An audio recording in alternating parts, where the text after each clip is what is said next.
Bueno, ahora vamos a ver la parte teórica de turbidimetría y nefelometría. Mi nombre es Gonzalo Ramírez Chávez y esta presentación es para el curso de Sensores, Actuadores e Instrumentación 2015. Comenzamos viendo lo que es el índice, ¿no? Vamos a ver la introducción, principios de la detección de la luz dispersada, la turbidimetría, qué es nefelometría, aplicaciones clínicas de la turbidimetría y nefelometría, la parte instrumental y los aspectos prácticos, ¿no? Comparación de métodos, sensibilidad, efectos matriz, longitud de onda, tipos de análisis y ejecución de las técnicas.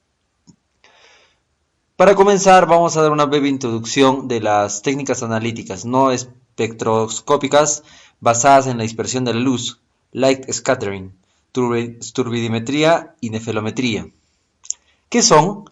La turbidimetría y la nefelometría son técnicas analíticas basadas en la dispersión de la luz, producidas por partículas de una sustancia en suspensión. Acá, como podemos ver en el gráfico, se tiene una lámpara y se genera lo que es una luz incidente. Esta es la muestra que va a ser medida nefelométricamente y también turbidimétricamente, de alguna manera, por decirlo así.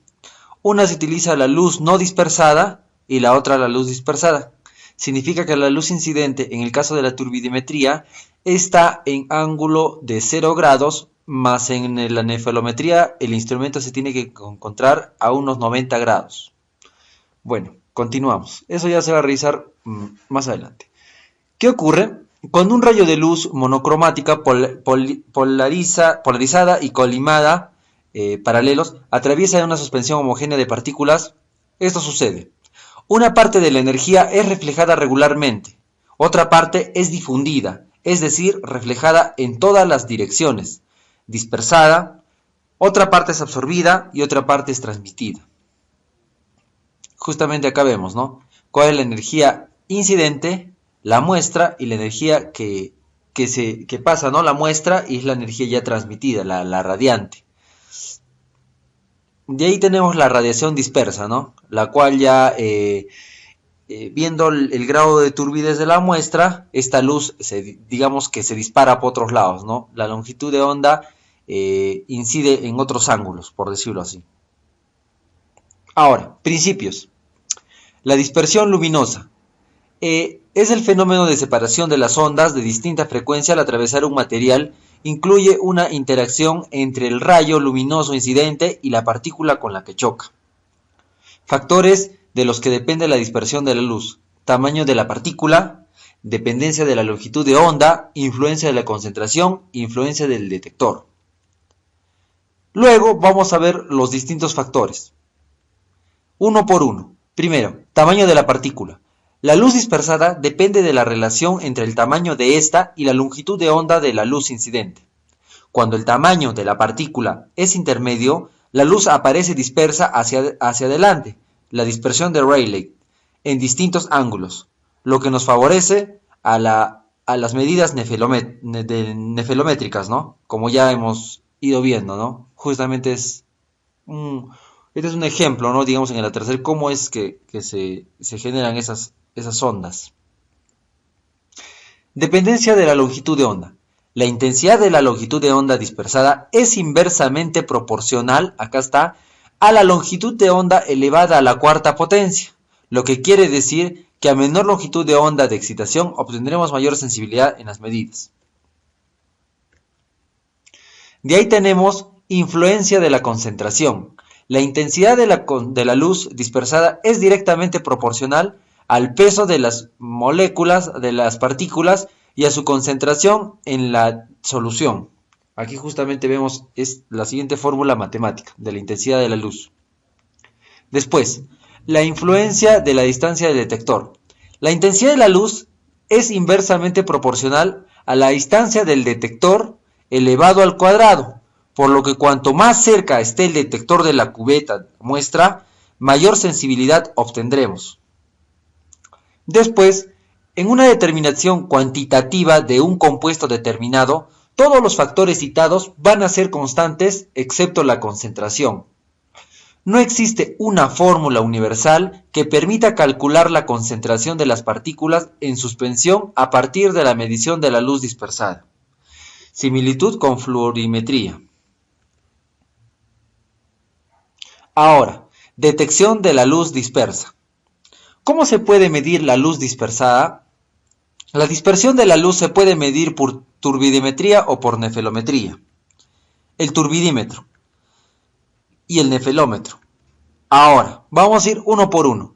¿Qué mide el turbidímetro? El turbidímetro va a medir la disminución de la luz transmitida a través de una suspensión de partículas, utilizando para ello un espectrofotómetro o un fotómetro, por decirlo así, que detector de la misma detección del haz de luz y se mide en A o en porcentajes.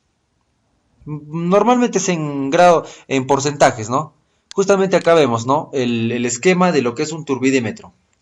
La fuente de luz, la ranura con la que va a entrar la luz, aquí tenemos la muestra, aquí vemos los rayos que inciden y van a traspasar la muestra que es turbia, ¿no? Obviamente, y vemos que hay distintos rayos que dispersan, ¿no? La luz.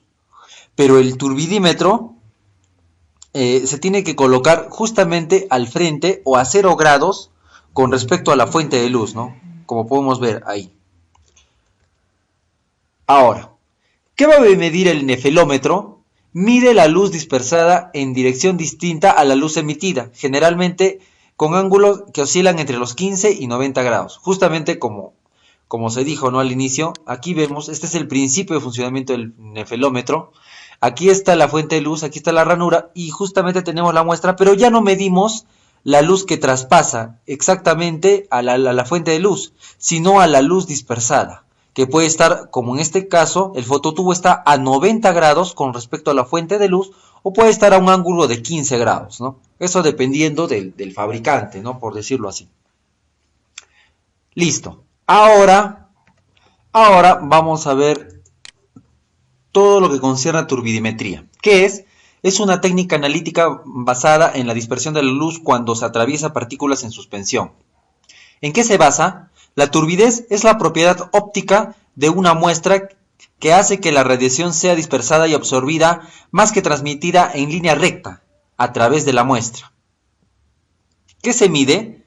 Mide la reducción de la intensidad de la luz en su paso a través de una suspensión a causa de las partículas presentes en esta y cuantifica la luz residual transmitida. Justamente como vemos acá en el ejemplo, ¿no? Entra un haz de luz, pero esa potencia con la que entra luz va a ser, de alguna manera se va a perder porque se va a dispersar en el líquido y va a pasar con una menor intensidad después de la muestra, ¿no? Que va a ser justamente la luz residual.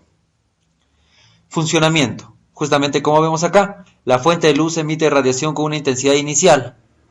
La parte de la luz es reflejada, parte absorbida y parte dispersada y el resto es transmitida. Justamente un detector mide la intensidad de radiación transmitida.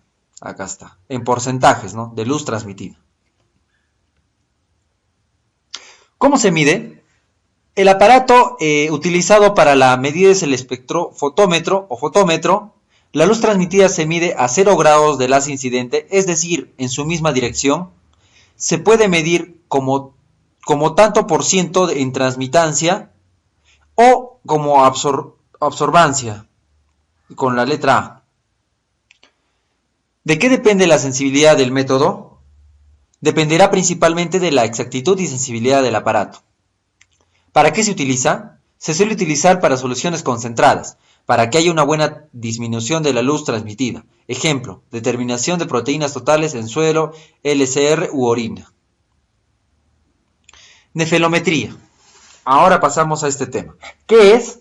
Es un procedimiento analítico que se basa en la dispersión de la radiación que atraviesan las partículas de la materia. Ahora, ¿cómo funciona? La luz atraviesa un medio transparente en el que existe una suspensión de partículas sólidas. Se dispersa en todas las direcciones, 15, 90 grados, o sea, ¿no? Esta se utiliza y se tiene ya en la parte de afuera la luz turbia, ¿no? Ahí vemos justamente cómo es que se utiliza este instrumento, ¿no? No está al frente, sino está a un determinado ángulo. Ahí es donde se coloca la muestra. Ahora, esta dispersión no supone la pérdida neta de potencia radiante, solo es afectada por la dirección de la propagación, porque la intensidad de la radiación es la misma en cualquier ángulo. Justamente acá como vemos. Muestra en estudio la luz transmitida, la luz incidente, acá está, y en cierto ángulo está el fotodetector de retrodispersión. Este es obviamente el ángulo de dispersión de la luz, que puede estar hasta 90 grados, como vemos acá, o cualquier ángulo menor a este. Y normalmente la medición se realiza a 90 grados, ¿no? La medición nefelométrica. ¿De qué depende la intensidad de esta radiación? El número de partículas suspendidas, tamaño, forma, índices refractivos de la partícula, medio dispersante, longitud de onda de la radiación dispersada. Principales factores de los que depende el procedimiento: de la concentración, del tamaño de la partícula y de la longitud de onda. Concentración. La concentración puede tener mayor número de partículas y mayor dispersión, lo cual genera mayor sensibilidad, ¿no? Como podemos ver acá. La longitud de onda, de la que depende también la sensibilidad del método. Generalmente las muestras se iluminan con luz blanca, normalmente es lo que es luz de tungsteno, puesto que la luz detectada en el ángulo de dispersión cero, en ausencia de partículas con un fondo negro, es nula. ¿Cómo se mide? El aparato que se utiliza para la medición es un nefelómetro.